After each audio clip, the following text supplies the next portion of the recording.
కీర్తనల గ్రంథం 42వ అధ్యాయంలో 5వ వాక్యాన్ని చూస్తే, నా ప్రాణమా నాలో నా ప్రాణము నాలో కరిగిపోతున్నది. దాని కింద మాట, నా ప్రాణమా నీవు ఏల కృంగి ఉన్నావు, నాలో నీవేళ తొందరపడుచున్నావు, దేవుని యందు నిరీక్షణ ఉంచుము అని రాయబడింది. ఇక్కడ నా ప్రాణమా నాలో నీవేళ కృంగి ఉన్నావు, నాలో నీవేళ తొందరపడుచున్నావు, దేవుని యందు నిరీక్షణ ఉంచుము అని తనతో తాను మాట్లాడుకున్నట్లుగా, తన ప్రాణంతో మాట్లాడుకున్నట్లుగా చెప్తున్నాడు.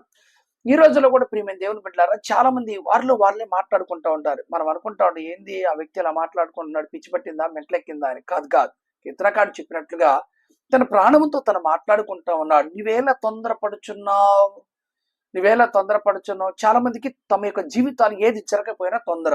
ఆ మధ్య కాలంలో ఒక సహోదరి నాతో ఒక మాట మాట్లాడింది. ఏమని మాట్లాడిందంటే, అన్నయ్య ప్రైజ్ లాట్ అంది. అమ్మ ఎవరు మీరెవరు, నాకు ఎప్పుడు తెలియదు, నేను ఎప్పుడు మిమ్మల్ని చూడలేదు, ఈ ఫోన్ కొత్త నెంబర్ లాగా ఉందంటే వేరే వాళ్ళు నాకు ఇచ్చారనయ్య, మీ చేత ప్రార్థన చేయించుకోవడానికి నేను చచ్చిపోవాలనుకుంటున్నాను అన్నయ్య అంది. ఏమైందమ్మా అంటే, బయట వాళ్ళు అంటున్నారంటే, ఇంటి వాళ్ళు కూడా అంటున్నారు, ఎందుకు బ్రతకాలి, ఎవరి కోసం బ్రతకాలి, నేను ఎవరి కోసం ఏం చేయాలి, నా జీవితం ఇట్లాగ అయిపోయింది, ఒక్కళ్ళు మంచి అంటలేదు అని చెప్తే, నేను అప్పుడు ఆమెను బలపరిచి, నువ్వు తొందరపడబాకమ్మా, నీలో నువ్వు తొందరపడబాక, ఆలోచన చేసుకోబాక. ఈ రోజులో చాలా మంది తొందరపడి ఆత్మహత్యలు చేసుకోవటం, కిరసనాలు పోసి తగలబెట్టుకోవటం, పెట్రోల్ పోసుకొని తగలబెట్టుకోవటం, బిల్డింగ్ నుంచి దూకటాలు, మందు దాగటాలు, లాస్ట్ జీవితాన్ని శాపంగా మార్చుకుంటున్నారు. కనుక తొందరపడబాక, ప్రభువుకి అప్పగించు. వ్యవసాయదారుడు చూడండి, తొలకరి కడవరి వర్షం కోసం ఎదురు చూస్తాడు. అంత మాత్రం కాదు, విలువైన భూఫలము కోసం అతను ఎదురు చూచినట్టుగా నువ్వు ఎదురు చూడు.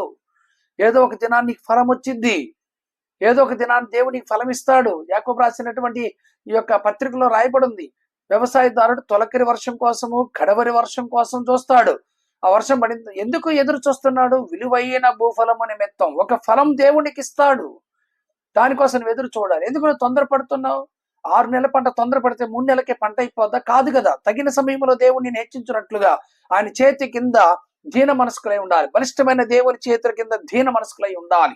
కనుక తొందరపడి చచ్చిపోవాలంటే నువ్వు చచ్చిపోవద్దు తల్లి. సుబ్బి పెళ్లి ఇంక సాగుకు వచ్చింది అన్నట్టుగా నువ్వు నాకు ఫోన్ చేసావు, నీకేమన్నా అయితే ఎవరెవరు ఫోన్ చేసినారు, పోలీసులు నా దగ్గరకు వస్తారమ్మా, కనుక నువ్వు ధైర్యంగా ఉండు, నేను ప్రార్థన చేస్తానంటే, ఈ మాట ఎవరితో చెప్పబాకన్నా అంది. మరి నీ పేరే నాకు తెలియకపోతే నేను ఎట్లా చెప్తానమ్మా అన్న. కానీ సందర్భంలో మీకు చెప్తున్నా, తొందరపడబాకు. చాలా మంది తొందరపడి చచ్చిపోవాలనుకుంటారు. చచ్చిపోతే నీకే నష్టం, చచ్చిపోతే నువ్వే నరకానికి వెళ్తావు. చచ్చిపోతే ఏమైంది, వాళ్ళు ఏడుతారు, 6 రోజుల తర్వాత తీసుకెళ్ళి పడేసేస్తారు. కనుక దేని విషయంలో తొందరపడబాక, నీ ప్రాణాన్ని తొందర పెట్టబాక.